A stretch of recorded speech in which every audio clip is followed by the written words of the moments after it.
I am associated with SARI actually program almost since its inception, because we started as a company, we started trading with the neighboring countries since 2002. So this program also came during that period. So SARI is what they have been able to do, they have been able to bring all the stakeholders on one platform. That is their biggest achievement. Because if you see the history of SARI programs, all the stakeholders of a country, whether it is a generating company, whether they are transmission company, or whether they are distribution company, or whether they are policy makers, all have come at one stage, and actually it has benefited in many ways to all the countries.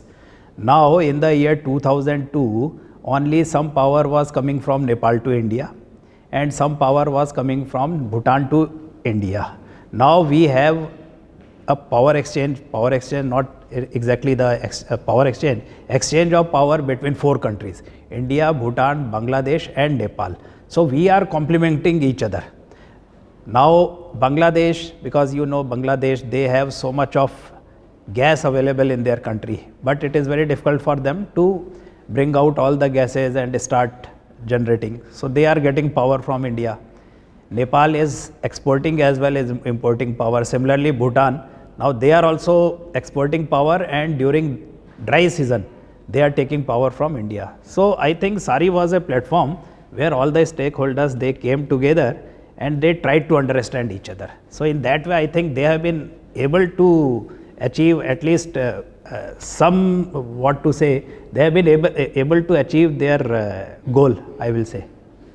As far as Bangladesh is concerned, now almost they are getting 1000 megawatt of power from India, and some power is being scheduled to Bangladesh from the power projects of NTPC in the eastern region, and they are getting at a good tariff. When I say good tariff, it means that they are getting it at a tariff on which our distribution companies in the eastern region are getting power. So they are also being given the power at the same tariff. Some variable charge is being paid by Bangladesh.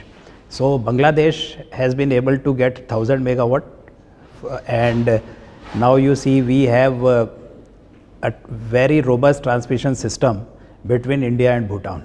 India and Bhutan transmission system, there is some capacity which is redundant also. So any moment there will not be any problem for flow of power from Bhutan to India or India to Bhutan, because we have a redundancy in that system.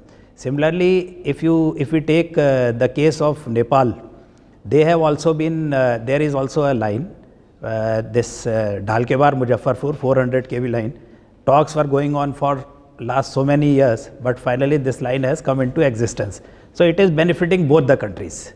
So whatever is happening, actually we cannot say that any particular country is getting any benefit. It is basically for the benefit of all, whether it is Bhutan, Bangladesh, India or Nepal.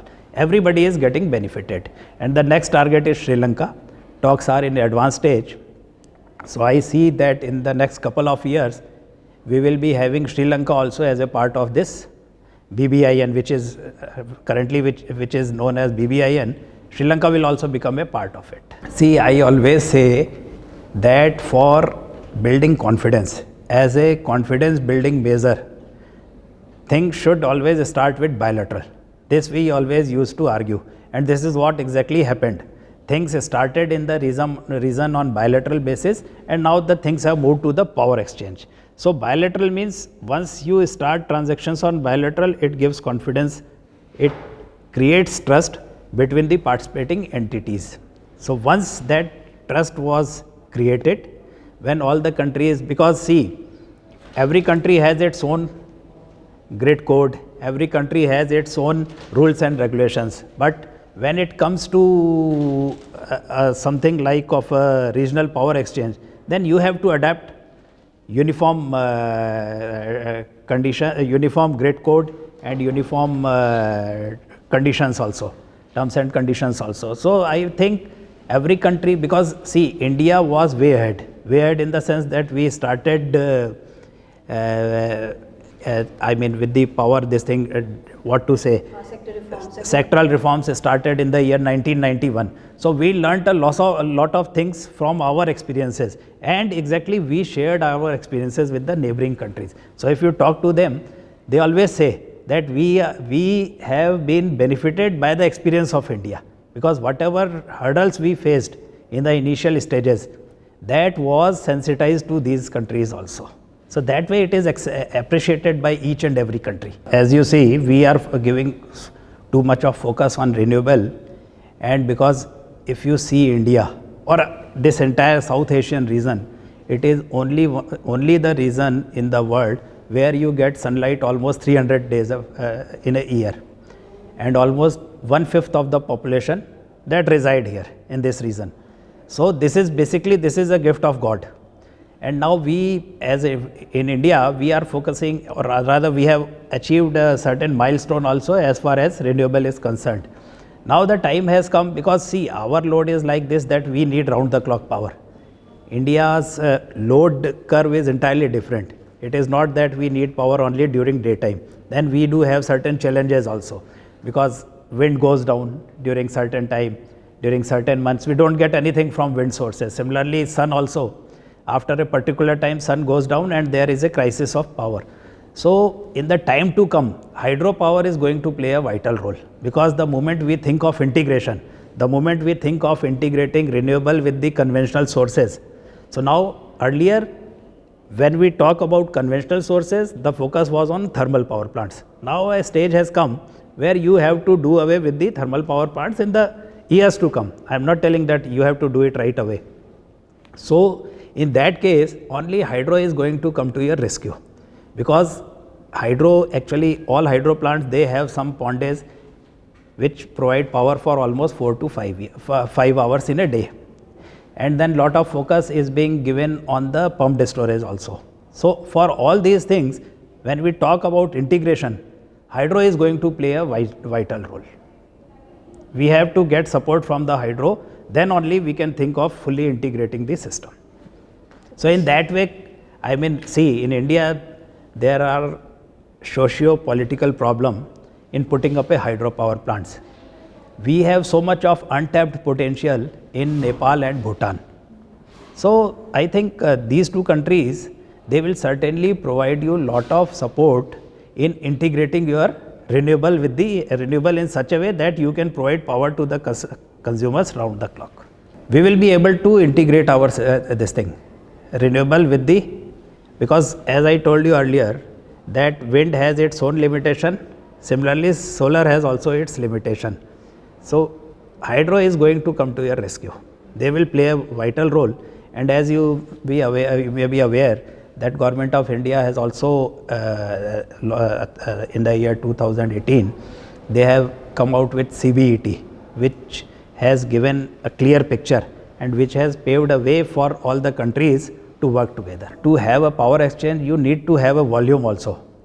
Right now, there are transactions between India, Bhutan, Nepal, Bangladesh. Certainly, they want to come into the power exchange, but there are certain limitations as far as transmission capacity is concerned. So what I have seen, that still liquidity problem is there. When I talk about say about liquidity, this means volume is not there to have a separate exchange as a regional exchange. So right now, we may have to continue for few more years in the existing setup, in the exchanges what we are having in India, and as and when the volume grows, new power plants, lot of new power plants are lined up in Nepal to come up in the next 5 to 6 years. So when these power plants, they are in stream, then certainly, there will be a regional power exchange. It is only a matter of time whether it will come after 3 years or 4 years, but certainly there will be a regional power exchange. As you know, that putting up a hydro power plant, it is a challenge. And when we put up a power plant, we don't know what geological surprises we would be seeing in the future. So, but as far as availability of power is concerned, I am sure that availability of power is more important than cheaper power. I think next 3 years are going to be crucial. We will be seeing lot of changes in the next 3 years, because if you see the data which are available as far as Nepal and Bhutan are concerned, so many new power projects are lined up and they are all getting commissioned in the next 3 to 4 years. So that will be a major change. And as far as Bangladesh is concerned, certainly we want a transmission capacity. We want transmission capacity to be enhanced so that benefits can also be shared between India and Bangladesh. Yeah, this is what I told you earlier also, that they have been able to bring all stakeholders on one platform. And now today, I mean 3 years ago, there was a bilateral transaction between India and Bhutan only. And with Nepal, it was happening, but at a very low voltage level with the neighboring areas of India and Nepal. Now we are having a full-fledged transaction between India, Bangladesh, Bhutan and Nepal. So this is a major achievement. And all these countries, I mean Bangladesh, as I told you earlier, Bangladesh is also very keen to participate in the power exchange, but they have certain limitations as far as transmission capacity is concerned. But apart from Bangladesh, Bhutan and Nepal, they are part of the Indian power exchange also. So that is a big achievement.